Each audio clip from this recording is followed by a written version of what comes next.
Hello friends, welcome to my channel the aari work. இன்றைக்கி நம்ம என்ன பார்க்க போகிறோம் அப்படின்னா பீட்ஸு ஸ்டெம் ஸ்டிச் தான் பார்க்க போகிறோம். ஃபஸ்ட்டு நம்ம சுகர் பீட்ஸில் எப்படி லோட் பண்ணுறது அப்படிங்கிறத பார்த்துக்கலாம்.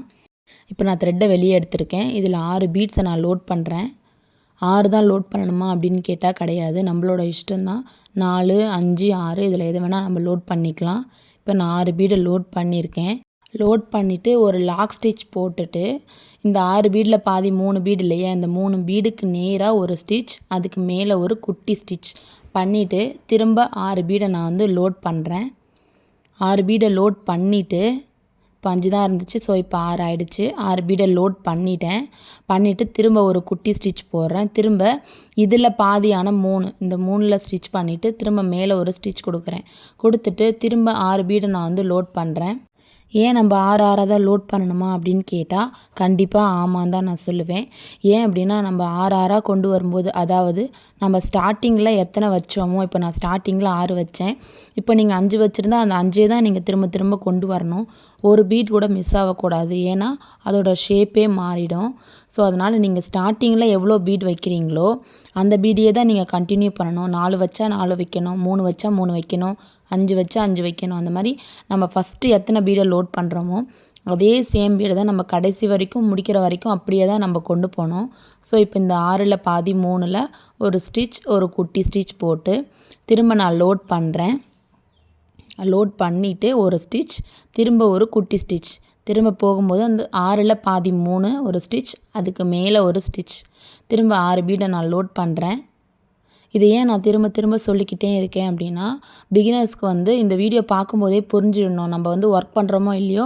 அதாவது இதை பார்க்க சொல்லவே இது வந்து இவ்வளோ ஈஸி, இவ்வளோ தான் விஷயம் அப்படிங்கிறது உங்களுக்கு புரிஞ்சிடணும். விஷயம் இதுதான் புரிஞ்சிடுச்சுன்னா நம்ம இந்த வீடியோ பார்த்தாலும் சரி பார்க்கலனாலும் சரி, நம்ம பொறுமையாக ஒரு வீடியோவை முழுசாக பார்த்தாலே, இந்த வீடியோன்னு இல்லை எந்த ஒரு வீடியோவுமே நம்ம முழுசாக பார்த்தோம் அப்படின்னா கண்டிப்பாக அது நமக்கு புரியும். ஸோ புரியணும் அப்படிங்கிறதுக்காக தான் நான் திரும்ப திரும்ப சொல்லிக்கிட்டே இருக்கேன்.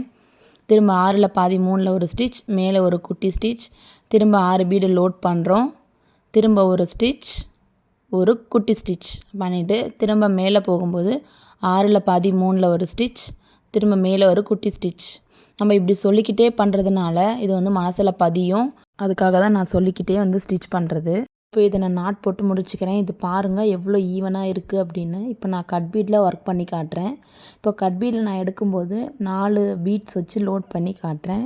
கட் பீடில் 4 பீட் வச்சு லோட் பண்ணியிருக்கேன். ஒரு குட்டி ஸ்டிச், 4ல் பாதி 2, 2ல் ஒரு ஸ்டிச், மேலே ஒரு குட்டி ஸ்டிச், திரும்ப 4 பீட்ஸை லோட் பண்ணி ஒரு ஸ்டிச், பக்கத்தில் ஒரு குட்டி ஸ்டிச், திரும்ப 4ல் பாதி 2 ஒரு ஸ்டிச், மேலே ஒரு குட்டி ஸ்டிச், திரும்ப 4 பீட்ஸை வச்சு லோட் பண்ணி ஒரு ஸ்டிச், திரும்ப வந்து ஒரு குட்டி ஸ்டிச். இதே தான் நம்ம ஃபுல்லாமே பண்ண போகிறோம். நம்மளோட ட்ராயிங் எப்படி இருக்கோ அது மேலேயே தான் நம்மளுடைய பீட்ஸ் வந்து ட்ராவல் ஆகணும். இது ஃபஸ்ட்டு. ரெண்டாவது பார்த்திங்க அப்படின்னா, நம்ம எத்தனை பீட்ஸ் ஸ்டார்டிங்கில் வைக்கிறோமோ சேம் அதே தான் நம்ம வைக்கணும். அதாவது நான் இப்போ கொஞ்சம் நேரத்துக்கு முன்னாடி டியூப் பீட்ஸில் சொன்னேன் இல்லையா, நம்ம ஸ்டார்டிங்கில் எத்தனை பீட்ஸ் வைக்கிறோமோ அதே பீட்ஸ் தான் நம்ம ரிட்டன் வைக்கணும். அதுக்கு கூடவோ குறையவோ வைக்கக்கூடாது. அப்போ தான் அது ஒரு நீட் ஃபினிஷிங்கில் நமக்கு கிடைக்கும். சுகர் பீட்ஸ் எல்லாமே ஈவனாக இருக்கும். ஸோ அதனால் அது பார்க்கும்போது அவ்வளோ டிஃப்ரென்ஸ் தெரியாது. ஆனால் கட் பீட் அப்படி இல்லை, ஏன்னா அது வந்து ஒரே ஷேப்பில் இருக்காது, கொஞ்சம் டிஃப்ரென்ஸ் இருக்கும். ரெண்டாவது பார்த்திங்க அப்படின்னா, இப்போ நம்ம ஒரு சுடிதாரில் ஒர்க் பண்ணுறோம் அப்படின்னா அந்த கொடி டிசைனுக்கெல்லாம் சுகர் பீட்ஸை காட்டிலும் கட் பீட் தான் நமக்கு ரொம்ப அழகாக இருக்கும். இப்போ ஒரு பட்டு சாரியில் ஒர்க் பண்ணுறோம் அப்படின்னா அதில் வந்து கட் பீட் வந்து யூஸ் பண்ண முடியாது, அதுக்கு நம்ம சுகர் பீட்ஸ் தான் யூஸ் பண்ணணும். ஸோ அந்த மாதிரி நம்ம எந்த ட்ரெஸ்ஸுக்கு எப்படி வந்து யூஸ் பண்ணணும், எந்த பீட்ஸ் யூஸ் பண்ணணும் அப்படிங்கிறத நம்ம தான் யோசிச்சுக்கணும்.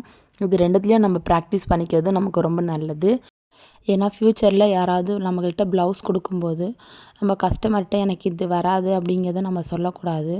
அதனால தான் நான் அவங்கள வந்து எல்லாத்துலேயும் ப்ராக்டிஸ் பண்ணிக்கோங்க, எதுவுமே தப்பு கிடையாது. நம்ம ப்ராக்டிஸ் பண்ணுறதுனால நமக்கு இன்னும் அது ப்ராக்டிஸ் ஆகும், நம்மளால் அதை ஃபினிஷிங்காக கொண்டு வர முடியும். எப்பயுமே நம்ம முயற்சி பண்ணிக்கிட்டே இருக்கணும்.